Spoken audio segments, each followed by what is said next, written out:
So, folks, just in case you think this was set up by somebody else, these are the notes I wrote about what I wanted to say to you. The great thing about not being president is you can say whatever you want. Nobody has to care anymore, but you can say it.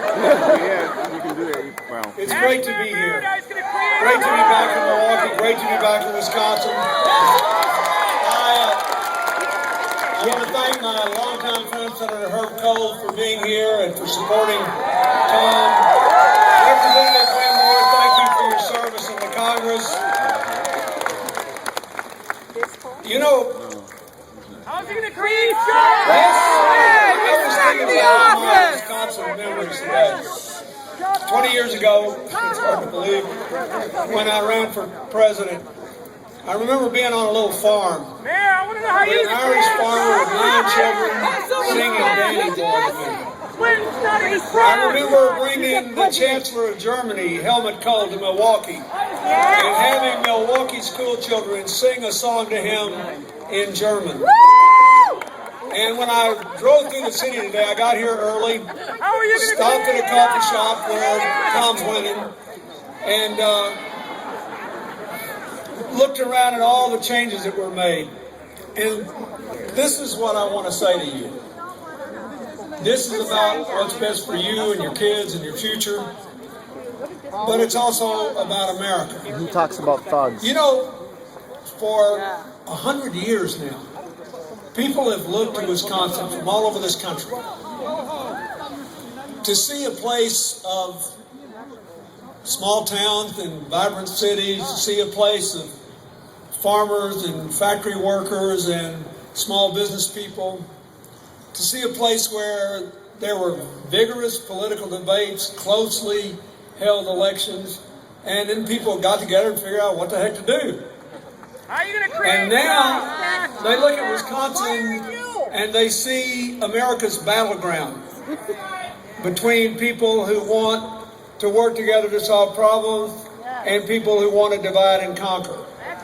People who know that creative cooperation is working in America and people who want constant conflict. And here's what I want to tell you. Tom was kind enough to say this in his introduction. I think I know a little bit about what would bring America back, what would bring economic recovery, what would enable us to have broadly shared prosperity. And I'll tell you, if you go anywhere in America today, believe it or not, there are a lot of places that are already back. And they all have one thing in common. They're dramatically different. But they all have one thing in common. Democrats. They are involved in creative cooperation, not constant conflict.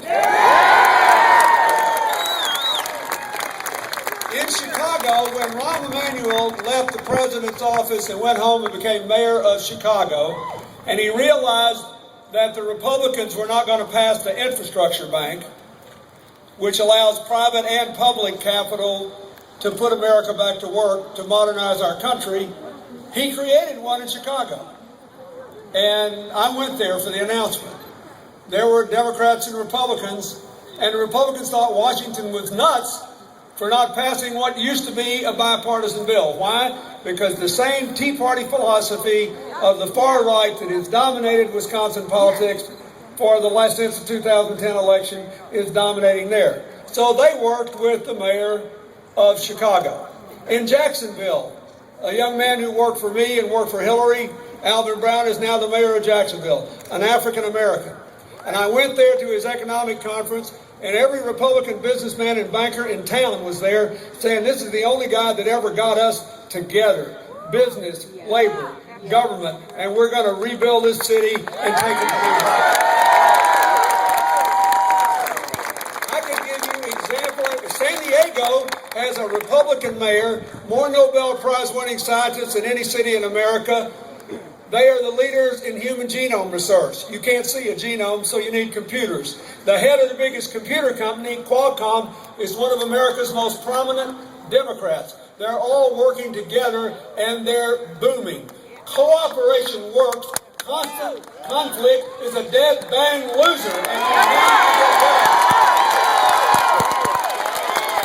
So, choice. Who's got the best record on dealing with this budget crisis? Tom Barrett. You just heard him say he dealt with the biggest budget cut to the city of Milwaukee in its history from the state. And how did he do it? With shared sacrifice, shared responsibilities, not breaking the union. Who's got the best plan for education? Tom Barrett. A decision was made to cut taxes for some people and have 73% of Wisconsin school districts lay teachers off. Tom Barrett's plan is fairer to the teachers, but far more important, it's better for the kids and the future.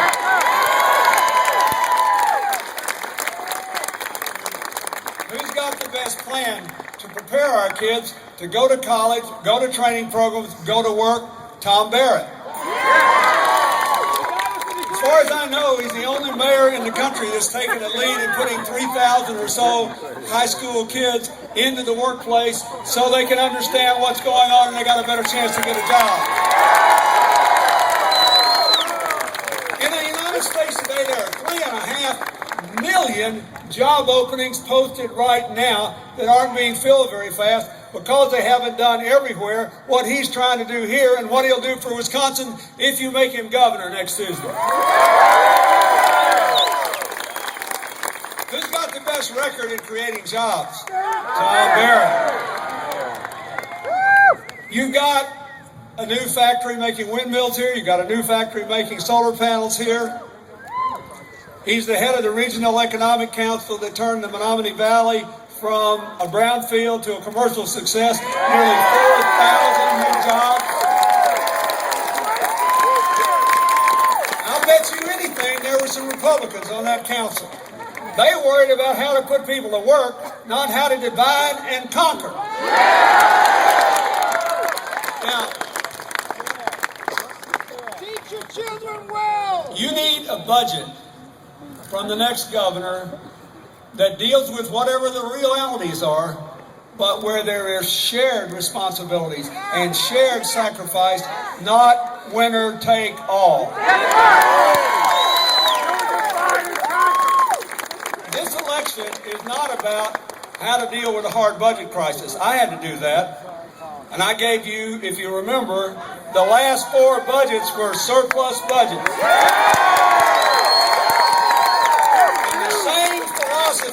That is dominating Wisconsin as soon as I left office, double the national debt. After increasing it 4-fold before I took office. You have a choice here. And the choice, I think, is pretty simple. You want creative cooperation? That's what's working everywhere in America and everywhere in the world. Thank you. With Europe, a basket case, believe it or not, there are some countries that have unemployment rates of 4 and 5%. Why? Because they've got cooperation. They figured out how to get through this. Everywhere I go in America, everywhere I go in the world, the only thing is working is when you get everybody who's got a stake in the game in there, treat them with respect, and people go forward together. That's how you get out of the ditch.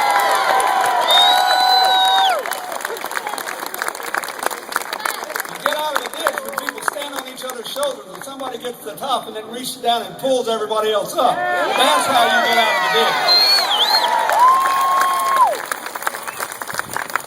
ditch. So you just have to decide. We've decided. When I was a young boy and I first began to study about America and I read about the Wisconsin progressive tradition and I realized a lot of them were Republican. That's gone now. I passed a statue of Abraham Lincoln on the way in here. Abraham Lincoln, in the middle of the Civil War, created the Transcontinental Railroad and passed the Morrill Land Grant Act, which set aside land in every state in the country for a state university that revolutionized America. These guys want to make it impossible for people to pay off their student loans. This is a big deal. And it is not about Republicans and Democrats or traditional conservatives and liberals. You know, nobody's right all the time. and a broken clock is right twice a day. Amen. And all of us poor human beings, we're condemned to spend every day of our lives somewhere between those extremes. Nearly all of us are right more than twice a day, and nobody's right all the time. So to have a divide and conquer strategy is nuts. Did you see what the governor's closest recently nominated ally in the Republican Party said when he beat Senator Lugar in Indiana the other night? Dick Lugar was condemned for working with the President of the United States, who happened to be with another party, for national security. He said he shouldn't cooperate with him for anything. He said our views are too opposed and we have to keep going until we force the American people to make a choice. I will never compromise. That is what is wrong with America today. It is not the road back, it is a road to a dead end.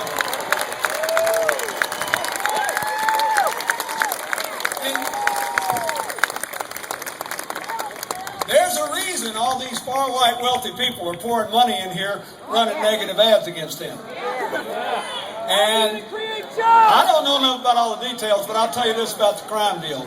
When I was president, we passed a crime bill that Tom Barrett was a leading proponent of that gave you the first 8-year period of declining crime in the history of the country. I know that. I know what he did. Why are they doing this?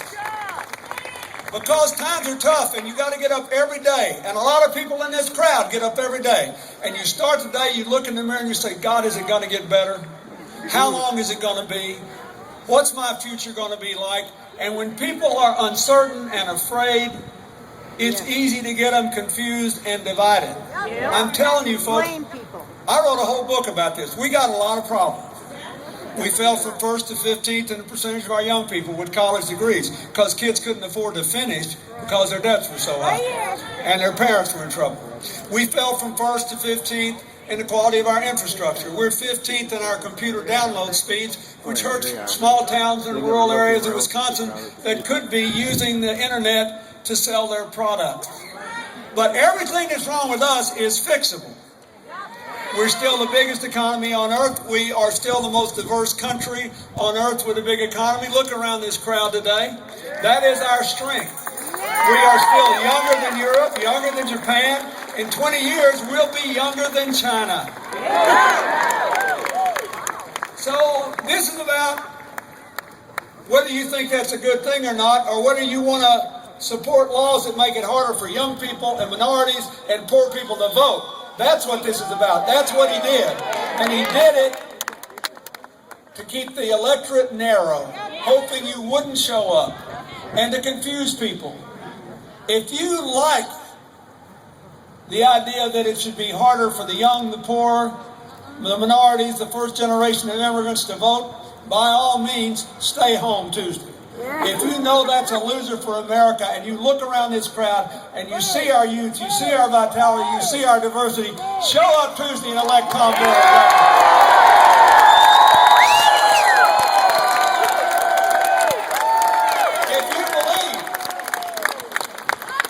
If you believe in an economy of shared prosperity when times are good and shared sacrifice when they're not, then you don't want to break the unions. You want them at the negotiating table, and you trust them to know that arithmetic rules.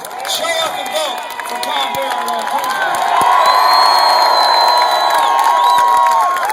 If you believe in the state budget that has shared restraints, but shared opportunity that preserves your future investments in education and jobs, and you want somebody who's actually created jobs through cooperation, the only way that it works, show up and vote for Tom Barrett on Tuesday.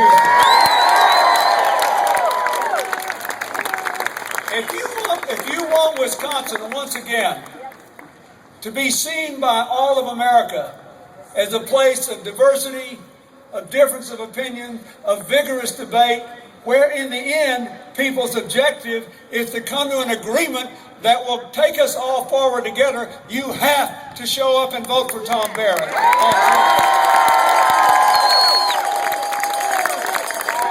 This divide and conquer, no compromise crowd If they'd been in control, there never would have been a United States Constitution. You ought to read the debates that happened among our founding fathers before the Constitution. They were vigorous, they were vital, and they were tough, and they dealt with really hard issues. But the goal was to get to an agreement. The goal was to allow us to come together. If they'd been in control, there never would have been a nation's capital at Washington, D.C., because they gave that to Virginia because Virginia said, we're rich, we don't owe any money, but we're going to absorb the debts of all these other poorer states so we can start off as one country with one economy. We would not even be here today if they had had their way.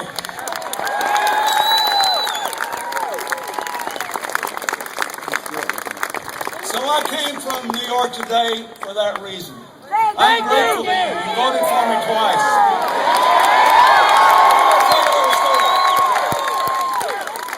In 1992, when Wisconsin voted for me, if this were a divide and conquer state, if this were a winner-take-all state, you would not have voted for me. You know why? Because in 1992, Wisconsin was one of only 2 states in America that were actually better off than they had been in 1988. The other 48 were worse off. But Wisconsin was better off. Nonetheless, you did. Why? Because you understood that over the long run, we had to build a nation of shared prosperity, shared responsibilities, one nation, undivided. Every day, when a child in Wisconsin says the Pledge of Allegiance, it is a rebuke to the far right, winner take all, take no prisoners, divide and conquer, constant conflict, philosophy of government. You get a chance, a second chance to do that. Ordinarily, I'm against recall elections.